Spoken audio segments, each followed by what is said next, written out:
protesters after opposition leader Khaleda Zia was jailed for corruption. The former Prime Minister was sentenced to 5 years for embezzling international funds intended for orphans. Zia says the charges were politically motivated. Joseph Hyatt reports. Before her trial, Khaleda Zia promised to keep fighting for Bangladesh. I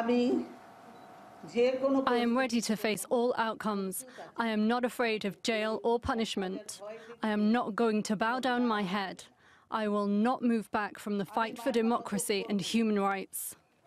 But now Khaleda has been sentenced to 5 years in jail. She was convicted of embezzling $250,000 of donations intended for her charity, the Zia Orphanage Trust. She has been convicted to jail, in this case because of grabbing the wealth of the orphans. The court has jailed her to 5 years of rigorous imprisonment.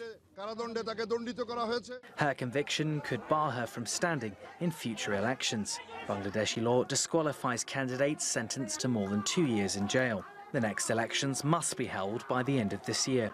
And if the bitter rival of President Sheikh Hasina is disqualified, her party is likely to interpret her conviction as politically motivated. After her sentencing, Khaleda supporters took to the streets and fought with police. Khaleda was immediately taken to jail in Dhaka, where she will remain until her lawyers file an appeal. We think Khaleda Zia is innocent. She has given us the decision to file an appeal. We have applied today. We have applied for the certified copy. If we receive the certified copy today, we will appeal on Sunday, God willing. The outcome of such an appeal will likely determine the political landscape leading into this year's general elections. But polling in Bangladesh is often marked by violence, and Khaleda's conviction is unlikely to pave the way for a peaceful vote. Joseph Hyatt, TRT World. Well, joining me now in the studio is Mohid Rahman, a politician from Khaleda Zia's Bangladesh Nationalist Party. Good to have you with us. So politically, just how serious is it for your party that Zia has been jailed? Well, it is a very sad thing that Bangladesh is facing towards autocratic rules since the inception of 2014 elections, 5th January 2014 election. That was a one-party election. It was a fraudulent election. But that's because your party chose not to take part. Yeah, because obviously we were demanding for a free and fair election to be held under a caretaker government. The setup was done by the then Sheikh Hasina's government when they came into power in 2009, when they formed the government in January 2009. From 2009 to 2014, they started politicizing all the state organ and created one-party rule.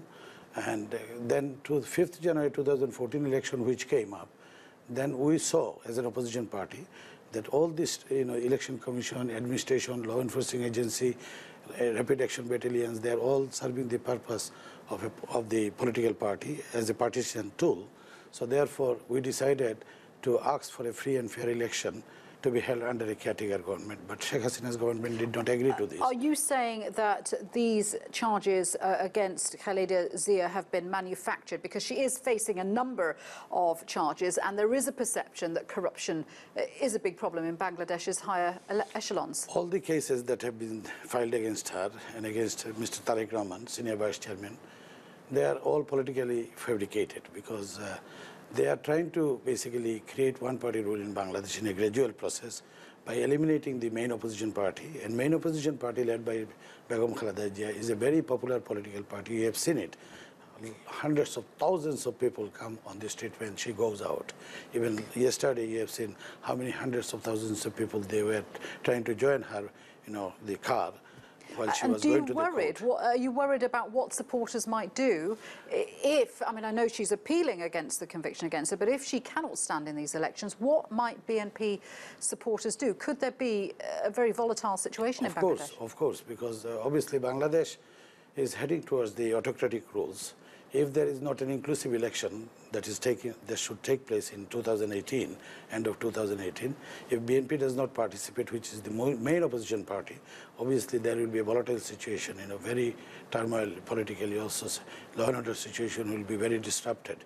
And particularly, there is no law and order situation in Bangladesh at present.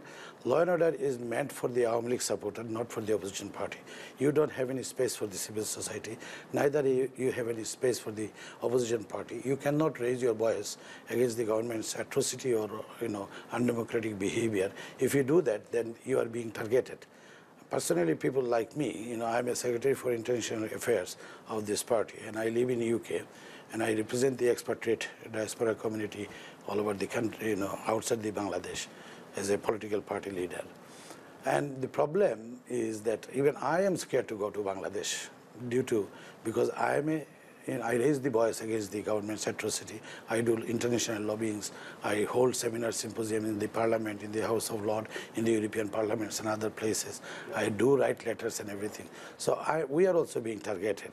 Unfortunately, these cases are all fabricated. They don't have any basis, and they are only done to disqualify Begum Khaleda Zia and Tariq Rahman from the next forthcoming election. Well, we wait to see what happens and whether her appeal succeeds. For the moment, thank you very much indeed for that, Mohid Rahman. Thank you very much for inviting me.